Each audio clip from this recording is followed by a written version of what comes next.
Pengantar cerita mempersembahkan Sabda Pandita Ratu. Akan menjadi bunga yang bisa kau petik dan kau sunting. Sementara jika layu, akan kau campakkan begitu saja, seperti cermin retak yang tak berharga.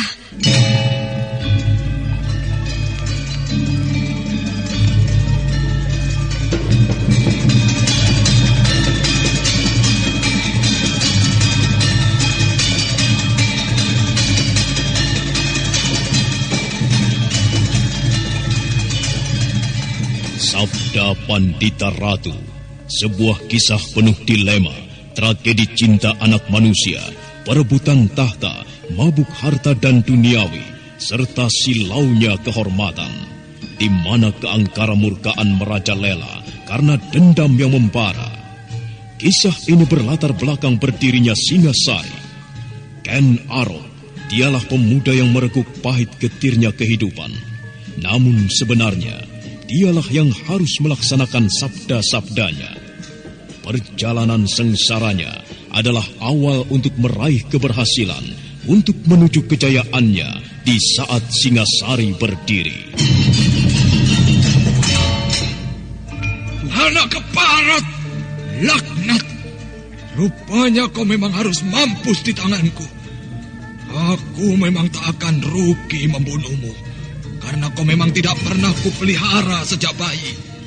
Nah, sekarang bersiap-siaplah untuk mampus kau, Kameswara.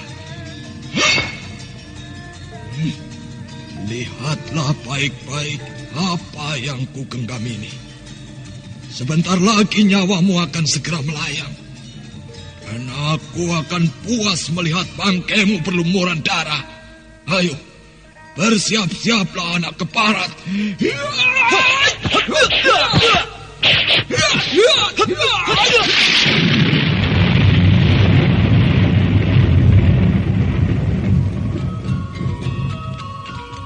Sabda Pandita Ratu, naskah ditulis oleh Pondra Swasti Langit, diolah oleh Agus Nur Ismail, didukung oleh artis-artis terkemuka, Ferry Fadli, Eli Ermawati, M. Abud, Ivona Rose, dan lain-lain. Teknik dan montase, Ibing Arifin, dengan sutradara Dian Pertiwi. Sabda Pandita Ratu kali ini mengetengahkan episode ke-6 dengan judul Asmara Dahana.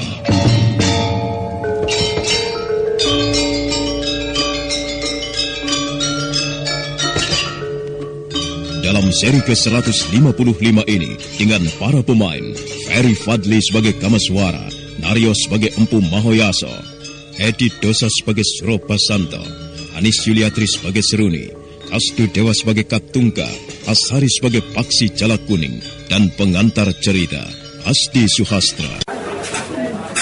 Ada apa sih, Hiu? Dari tadi tak perhatikan kok mukamu kusut banget. Aduh, aku lagi pusing nih.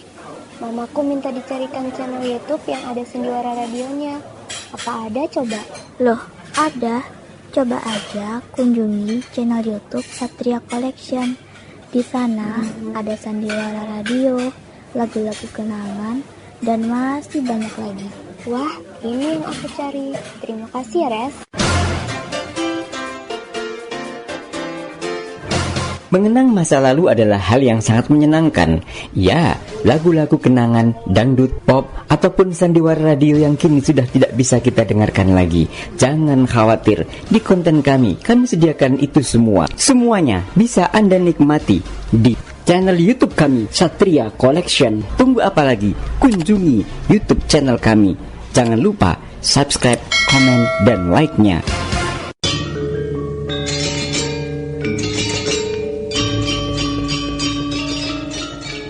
Empu Mahoyaso dan Kameswara segera melangkah untuk mencari tahu di mana Surobasanto.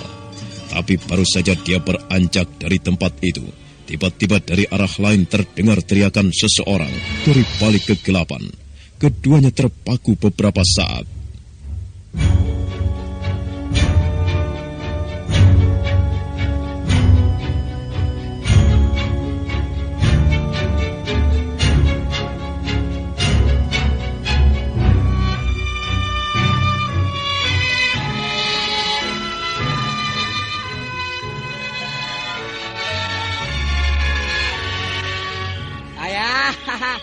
Seruni.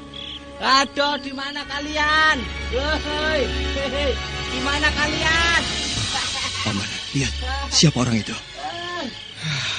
Entahlah, aneh sekali tingkah orang itu. Dia sepertinya kurang waras. Bagaimana kalau kita tanya Paman? Saya seperti mempunyai keyakinan bahwa dia Surabasanto. Biar aku yang tanya. Kau tunggu saja di sini. Iya, Paman.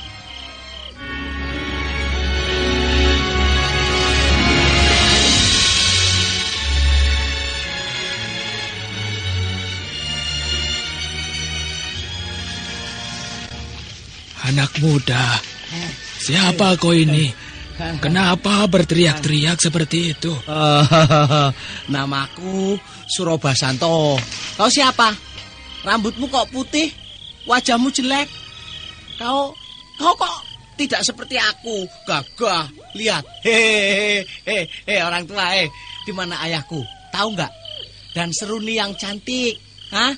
Malam ini aku ingin tidur lagi dengan Seruni. Dia memang wanita yang mengasyikkan. Wah, aku suka sekali lo tidur dengannya. Ayah, Seruni mana ya? Mana? Jadi dia yang bernama Surabasanto. Tidak kusangka kalau dia seorang anak yang tidak waras. Ya. Jadi percuma kalau aku ingin menuntut tanggung jawabnya. Seruni, di mana kau, Seruni? Aku ingin tidur lagi denganmu. Bagaimana, Paman? Ya, ternyata dugaanmu benar. Dia memang Surabasanto. Lalu bagaimana sekarang, Paman? Ya, lebih baik sekarang kita tinggalkan tempat ini. Bukankah semuanya sudah selesai? Baiklah, Paman. Tapi bagaimana mengenai Seruni? Biarkan saja. Toh semuanya sudah menjadi resikonya. Tunggu, Paman. Lihat itu.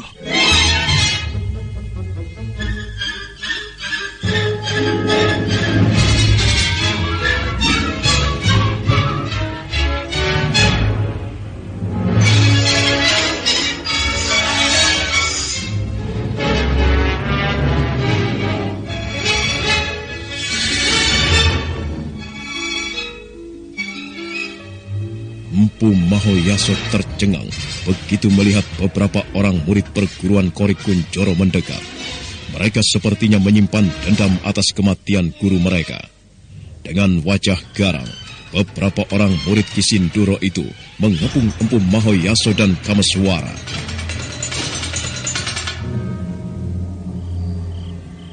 Tunggu! Kalian tidak boleh pergi dari sini begitu saja. Kalian harus bertanggung jawab atas kematian guruku. Sudahlah. Lebih baik kalian bubar saja. Kalian tidak mempunyai kepandaian apa-apa. Sekalipun kami tidak mempunyai kepandaian apa-apa, tetapi kami berhak menuntut balas atas kematian guru kami. Kalian boleh saja menuntut sesuatu pada kami tentang kematian guru kalian. Tetapi seharusnya kalian pun berpikir, siapa yang salah? Kami atau guru kalian? Sudahlah, nanti kalian akan menyesal sendiri jika memaksakan diri kalian melawan kami. Kalian semua tidak mempunyai kepandaian apa-apa. Benar, Kisanak. Lebih baik kalian pergi saja. Kami tidak akan mengganggu kebebasan kalian jika memang kalian tidak berbuat macam-macam. Kami tidak berbuat macam-macam. Kami hanya menuntut kematian guru kami.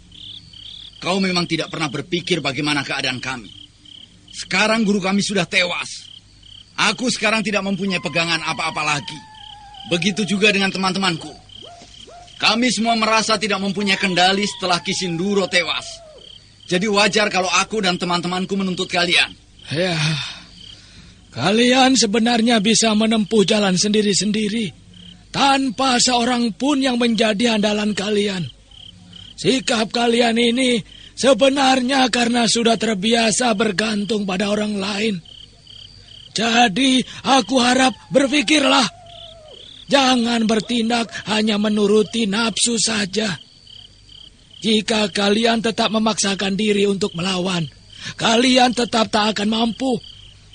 Guru kalian saja yang mempunyai kepandaian tinggi tidak bisa berbuat apa-apa.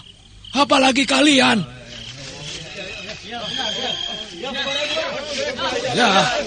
Ya, lebih baik kalian bubar. Karena hanya jalan itulah yang harus kalian ambil sebelum semuanya terlambat.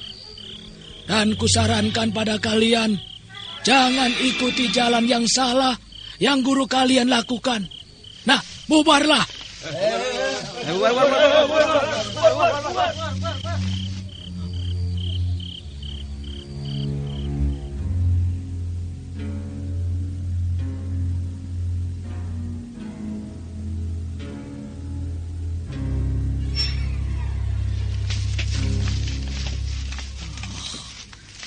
Kenapa kalian semua bubar? Apakah kalian tidak merasa dendam pada mereka? Oh, kau masih penasaran pada kami, Kisanak? Kenapa kau diam? Aku bingung, Bapak. Guruku sudah tewas. Aku harus bagaimana sekarang? Kalau Bapak mengizinkan, aku ingin menjadi murid Bapak dan tinggal di perguruan Bapak. Dari mana kau tahu bahwa aku mempunyai perguruan? Guruku pernah cerita tentang Bapak dan perguruan Lemah Abang. Bapak tidak perlu khawatir tentang aku. Niatku untuk menjadi murid Bapak lahir dari hati kecilku. Aku akan bersungguh-sungguh mengabdi pada Bapak. Ya, baiklah. Namun begitu, aku harus melihat pengabdianmu sampai sejauh mana pada perguruan Lemah Abang. Setelah itu, barulah kau bisa menjadi muridku. Nah, sekarang aku membutuhkan bantuanmu. Tolong kau angkat anakku. Dia masih belum sadar dari tidurnya. Iya, Bapak. Ayo Kameswara, kita tinggalkan tempat ini. Iya, Paman.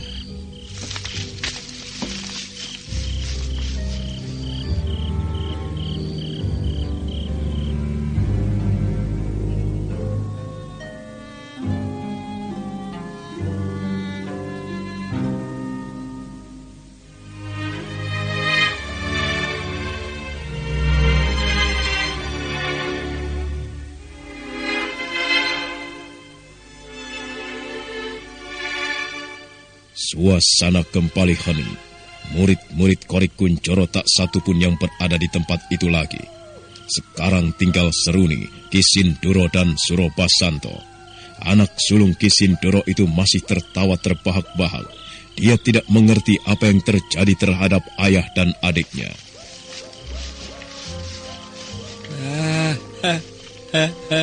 Seruni. Kenapa kamu tidur di sini? Bangun yuk, bangun. Di sini dingin. Ya. Jangan temani ayah tidur ya. Yuk, kita pindah di dalam saja ya. Aku ingin tidur lagi denganmu. Ayo Seruni yuk. Ayo. Ayo.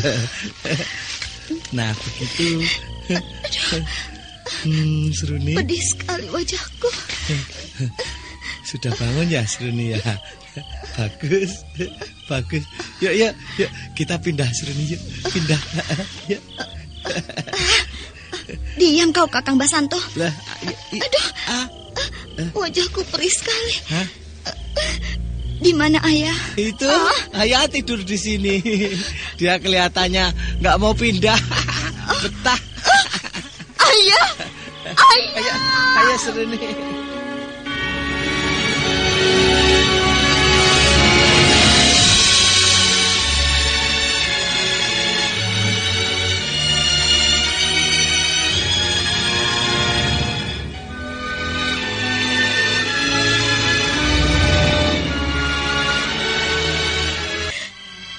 Terutama kau, Kameswara.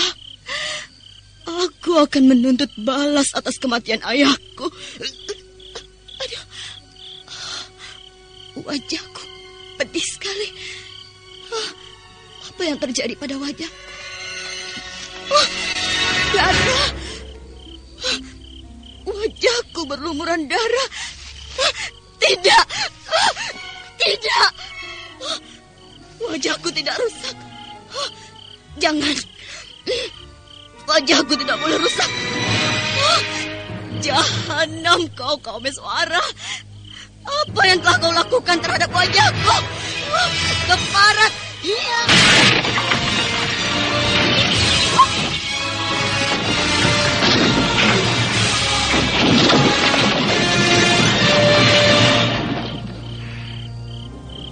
Hati Seruni benar-benar hancur setelah meraba wajahnya yang terluka.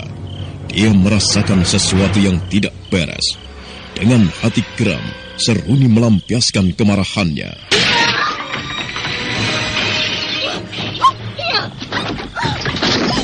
Jahanam kalian semua!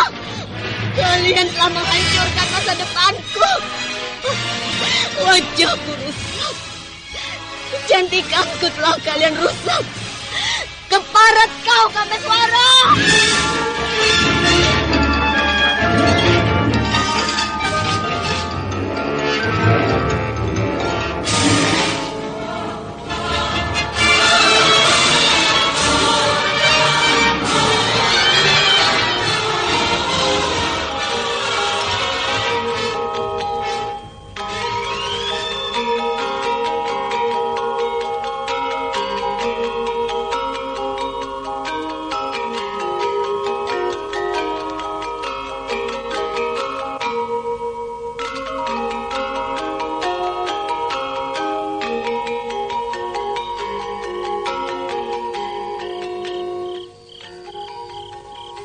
Aku mengucapkan banyak terima kasih atas pertolonganmu, Kakang Kameswara. Kalau tidak ada kau datang menolong, mungkin aku belum tentu bisa keluar dari pondok itu. Berterima kasihlah pada Sang Hyang Agung, karena hanya dialah yang menentukan nasibmu. Aku hanya sekedar perantara. Iya, tapi biar bagaimana, sudah selayaknya kalau aku mengucapkan terima kasih kepadamu. Iya, Adipaksi Jala Kuning. Oh, Kameswara. Aku melihat sesuatu di wajahmu.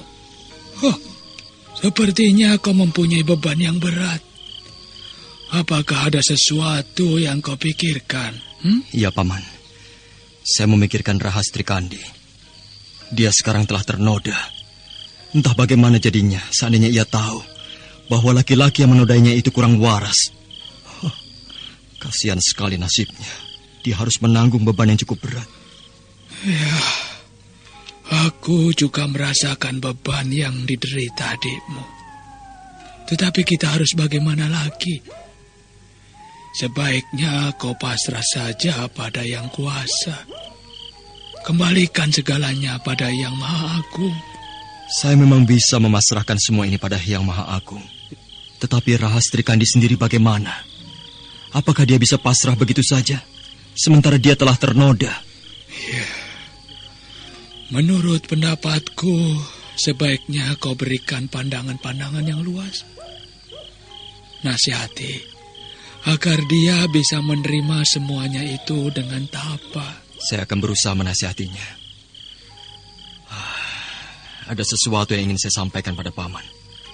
Dan ini menyangkut hubungan Paksi Jala Kuning dengan Rahastri Kandi. Bicaralah. Kau tidak perlu sungkan-sungkan. Baik, Paman. Dan anggaplah pembicaraan saya ini sebagai wakil dari Kakang Maesa Beranjangan. Bukan maksud saya ingin melangkahinya. Tetapi ini demi kebaikannya dan juga demi kebaikan Rahastri Kandi. Ya. Keadaan Rahastri Kandi sekarang sudah ternoda. Tetapi sekalipun demikian, dia masih menjadi tunangan Paksi Jala Kuning.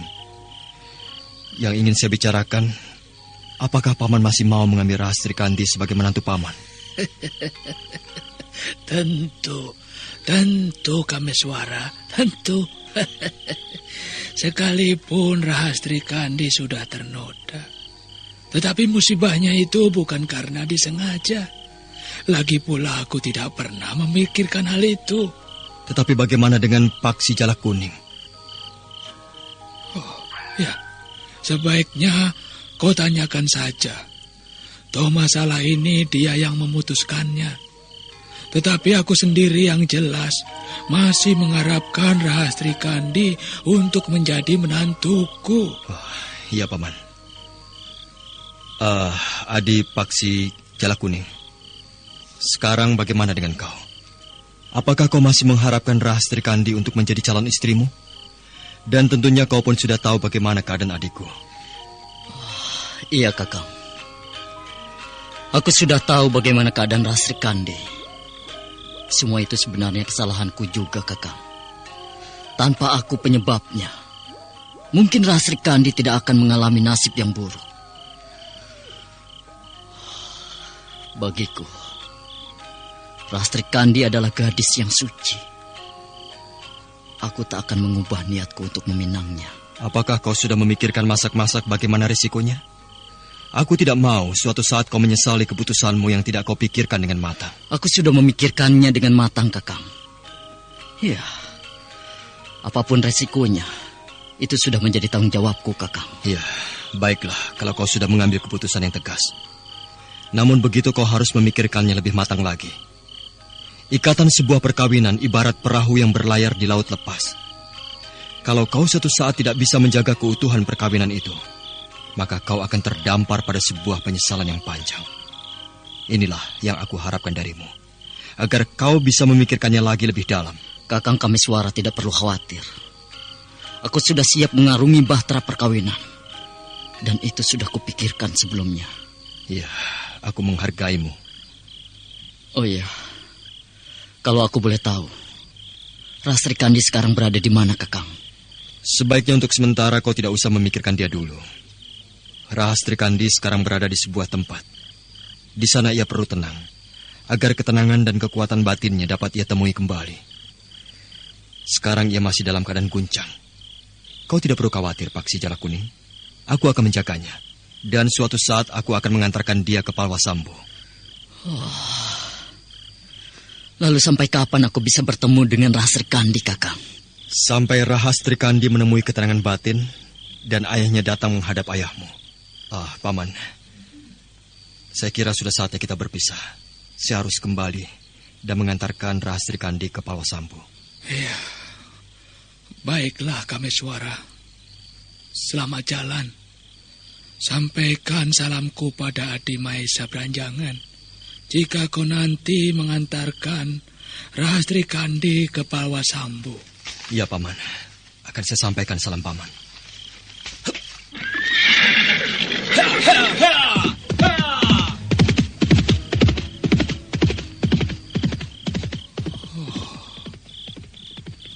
Sungguh luar biasa sekali anak muda itu. Dia mempunyai ilmu kanuragan yang sangat tinggi. Dunia pasti gempar atas kehadirannya. Ayah, apa yang kau pikirkan, Ayah? Tidak. Aku hanya sedang mengagumi Kameswara. Dia mempunyai kepandaian yang cukup tinggi. Aku sendiri menyadari bahwa aku bukan lawannya.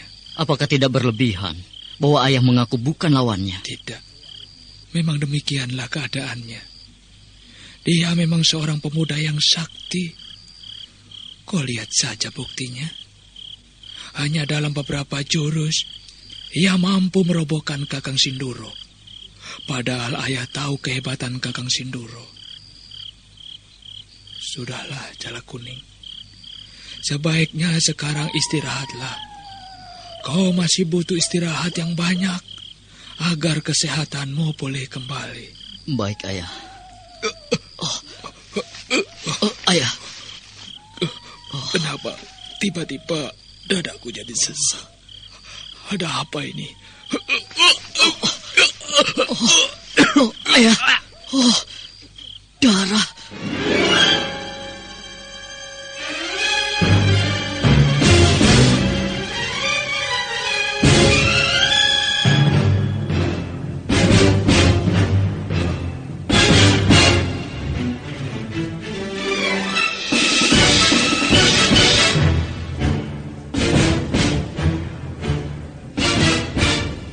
Paksi Jalak Kuning segera meraih tubuh ayahnya yang akan roboh. Dia benar-benar kaget melihat hal itu. Dengan tangan gemetar, anak tunggal Empu Mahoyaso itu mempopong ayahnya. Setelah beberapa saat Empu Mahoyaso berbicara, tiba-tiba saja dahinya berkerut, bibirnya bergetar, seakan-akan dia tengah merasakan sesuatu yang sangat menyakitkan. Paksi Jalak Kuning tertegun sesaat lamanya melihat apa yang tengah dialami oleh ayahnya. Dia tidak tahu apa yang harus dilakukannya.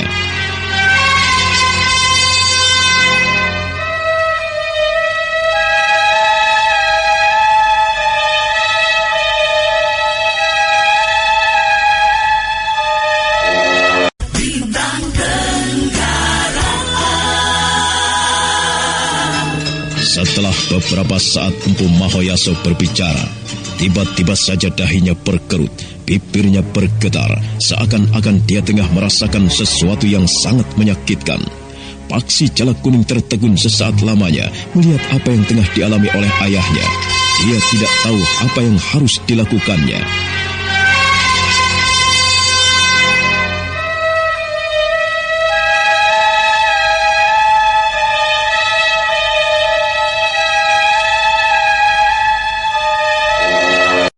Aku rasa ayah mengalami luka dalam akibat dari perkelahian itu. Untung darah ini tidak keluar banyak.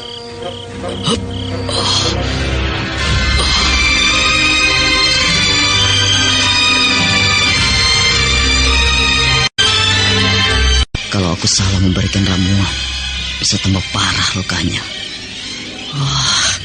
Aku jadi serba bingung.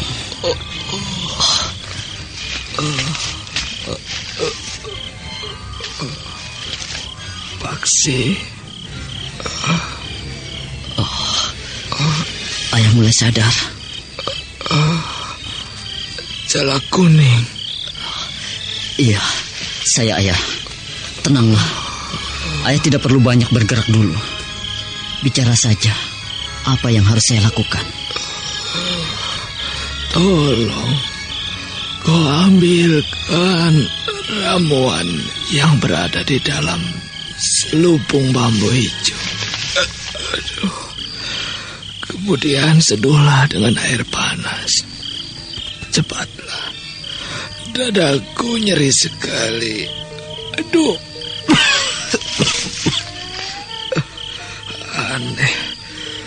Aneh sekali luka ini.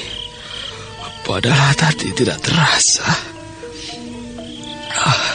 Kenapa justru sekarang baru terasa? Syukurlah ayah memberitahukan ramuan mana yang harus kuambil. Untung semua masalah itu sudah tuntas. Tapi entah bagaimana dengan Seruni. Apakah dia masih hidup atau sudah tewas? Setelah Robo dihajar Kameswara. Iya, kalau dia masih hidup, artinya bahaya akan kembali muncul. Dia pasti akan menuntut balas atas kematian ayahnya.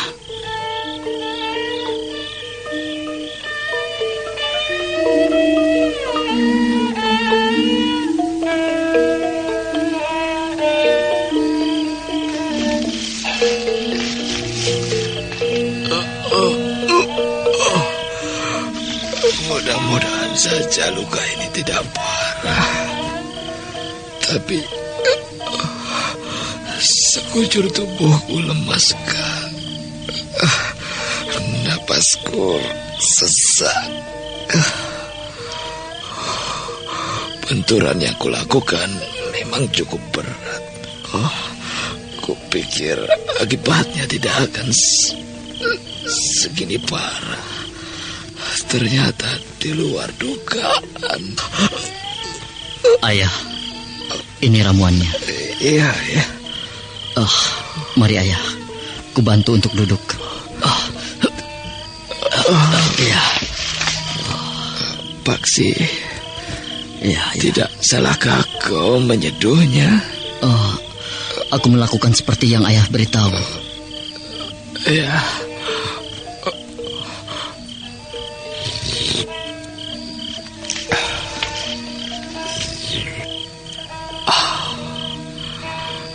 Jalak Kuning, aku ingin istirahat beberapa saat. Jika ada tamu atau ada masalah yang harus diselesaikan, aturlah olehmu dulu. Mungkin aku akan istirahat cukup lama.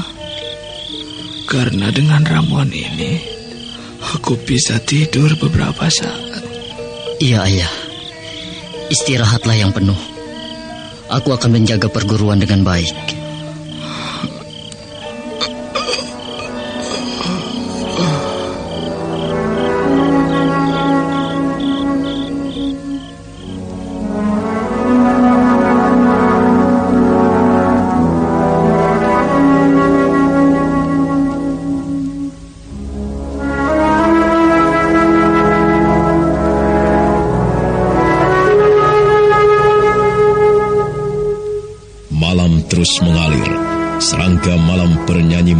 menghembus keheningan.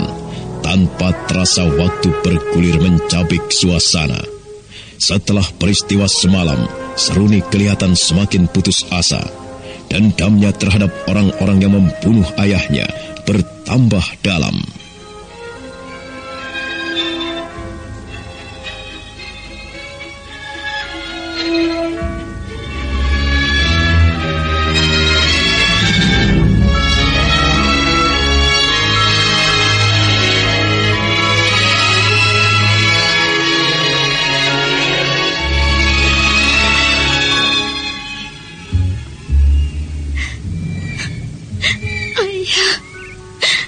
Kenapa kita harus berpisah dalam keadaan seperti ini? Aku tidak terima. Aku harus menuntut balas. Sudahlah, Seruni. Tak ada gunanya kau menangisi ayahmu terus-menerus. Beliau harus segera diprabukan. Kau tidak merasakan.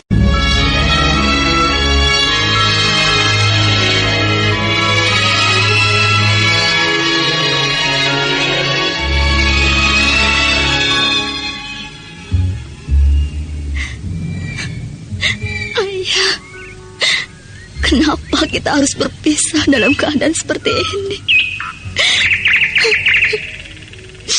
Aku tidak terima. Aku harus menuntut balas. Sudahlah, Seruni. Tak ada gunanya kau menangisi ayahmu terus-menerus. Beliau harus segera diprabukan. Kau tidak merasakan. Ini tidak terpikirkan di benakmu. Aku masih ingin berada di dekatnya, Lipura. Aku tidak ingin meninggalkannya. Kau tahu, semua yang kulakukan ini karena rasa penyesalanku yang dalam. Semua ini terjadi karena aku. Akulah yang menyebabkan ayah tewas. Aku menyesal, Lipura. Menyesal. Ya, semua sudah terjadi. Aku juga mengerti kau menyesal. Tetapi apalah yang harus kita bisa lakukan? Dendam. Aku ingin membalas dendam pada mereka. Pada orang-orang yang juga menjadi penyebab kematian ayahku. Kalau kau bilang bahwa kita tidak bisa melakukan apa-apa lagi, itu bodoh. Bodoh. Apa artinya pengabdianmu selama ini pada ayah? Dan mana balas jasamu terhadap gurumu? Apakah ayahku telah menanamkan benih kepengejutan di dalam batinmu? Tidak, bukan? Jawab sekarang. Apakah kau tidak ingin balas dendam? Membalas kematian gurumu, Lipura? Aku sudah memikirkannya, Seruni. Pengecut. Dendam bukan dipikirkan, tetapi lakukan. Apalagi yang harus dipikirkan? Kalau akhirnya akan berlarut-larut, kemudian urung kau lakukan. Kita harus berpikir, siapa orang yang kita hadapi, Seruni? Bukankah kau tahu sendiri bahwa mereka mempunyai kepandaian yang cukup tinggi? Aku kira tak ada artinya kalau hanya aku atau teman-teman yang lain jika tidak bergabung denganmu. Kita mempunyai jalan sendiri-sendiri, Lipura. Aku tidak ingin dendamku dicampur tangani oleh orang lain, sekalipun itu oleh murid ayahku. Itulah yang aku pikirkan.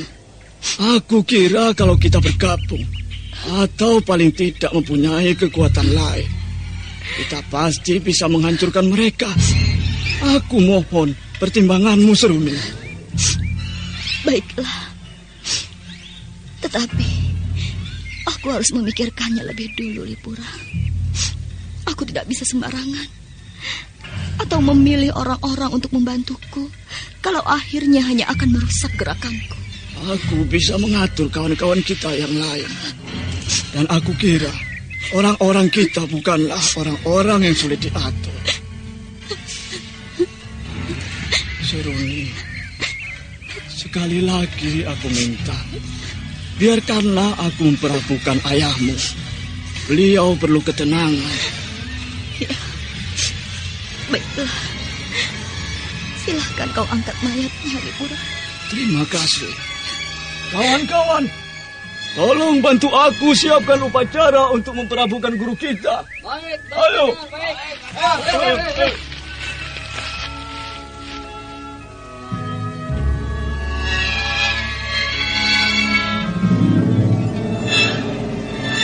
Siang itu juga, mayat Kisinduro diperabukan.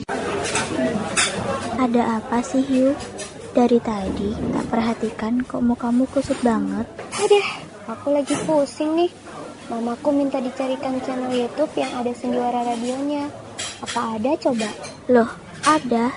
Coba aja kunjungi channel YouTube Satria Collection. Di sana ada sandiwara radio, lagu-lagu kenangan, dan masih banyak lagi. Wah, ini yang aku cari. Terima kasih ya, Res. Mengenang masa lalu adalah hal yang sangat menyenangkan. Ya, lagu-lagu kenangan, dangdut, pop, ataupun sandiwara radio yang kini sudah tidak bisa kita dengarkan lagi. Jangan khawatir, di konten kami sediakan itu semua. Semuanya bisa Anda nikmati di channel YouTube kami, Satria Collection. Tunggu apa lagi? Kunjungi YouTube channel kami. Jangan lupa subscribe, komen, dan like-nya. Suasana nampak hening. Semua murid-murid perguruan Kori Kunjoro tenggelam dalam duka dan keheningan yang bergayut. Air mata Seruni terus bercucuran memandang upacara perabuan itu. Api terus membumbung tinggi, dan dendam Putri Kisinduro itu pun ibarat api yang bisa menelan siapa saja. Selesai upacara perabuan itu, semua murid-murid perguruan Kori Kunjoro itu kembali ke padepokannya, kecuali Seruni yang masih berdiri di tempat itu.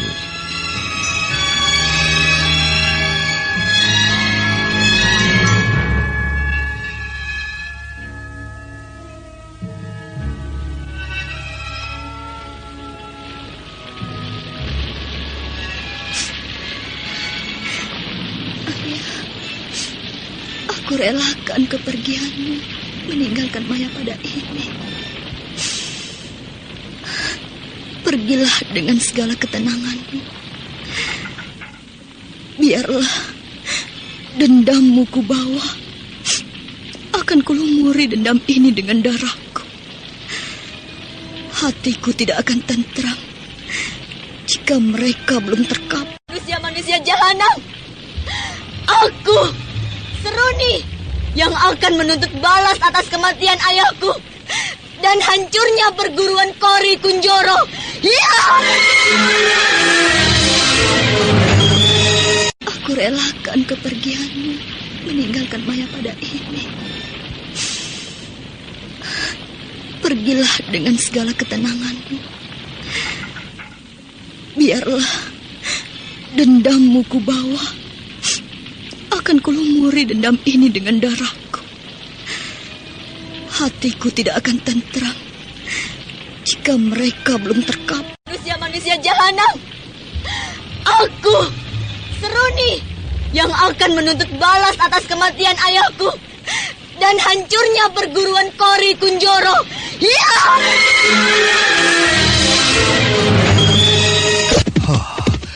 Kenapa tiba-tiba saja aku jadi gelisah dan pikiranku selalu terbayang dengan peristiwa Seruni.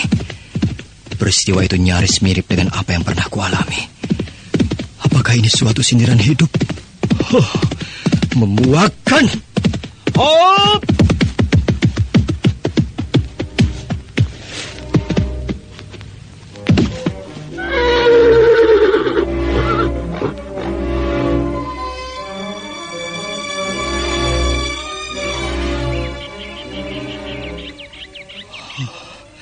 Kenapa tiba-tiba aku jadi muak dengan segala apa yang telah terjadi?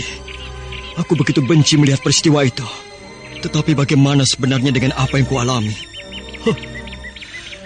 Dewata aku, cobaan apa sebenarnya ini?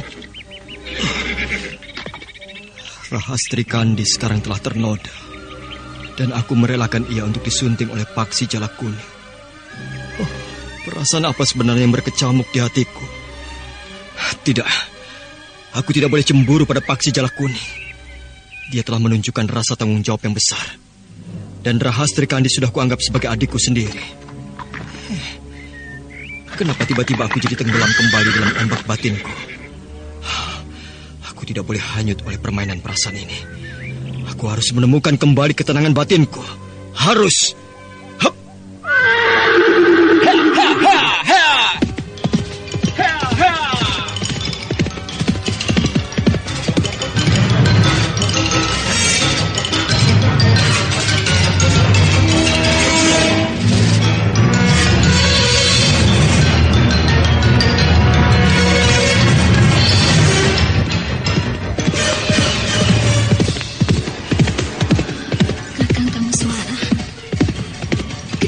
Tega membiarkan aku disunting oleh Paksi Jalak Kuning.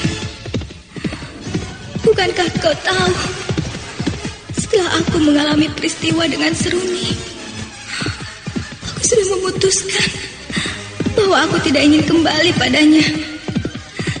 Tapi kenapa kau justru membiarkan aku kembali berada di dekatnya? Apakah karena aku sudah tidak suci lagi? Tidak! Tidak!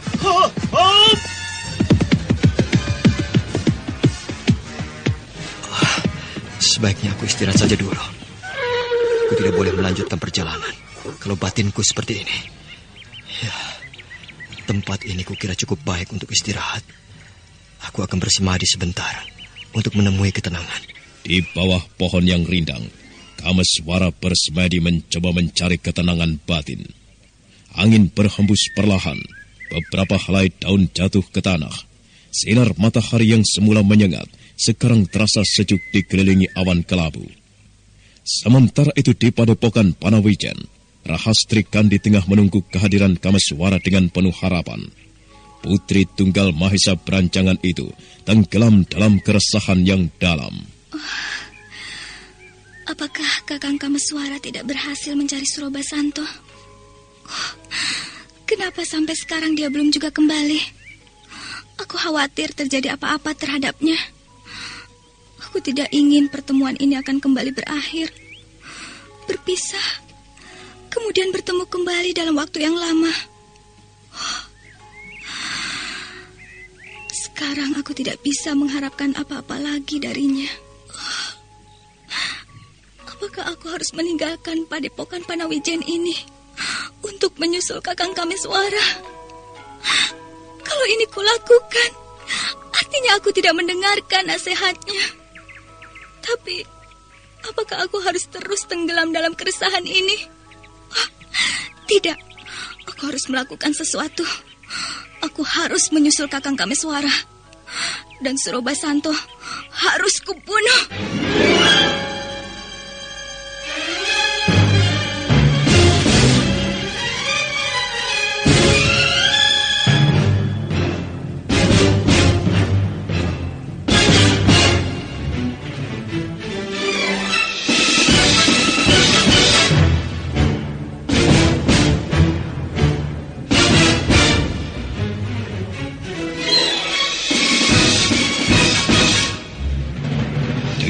Hati sedih dan dendam yang masih mendekam dalam batinnya, Rahastri Kandi melangkah meninggalkan serambi padepokan Panawijen.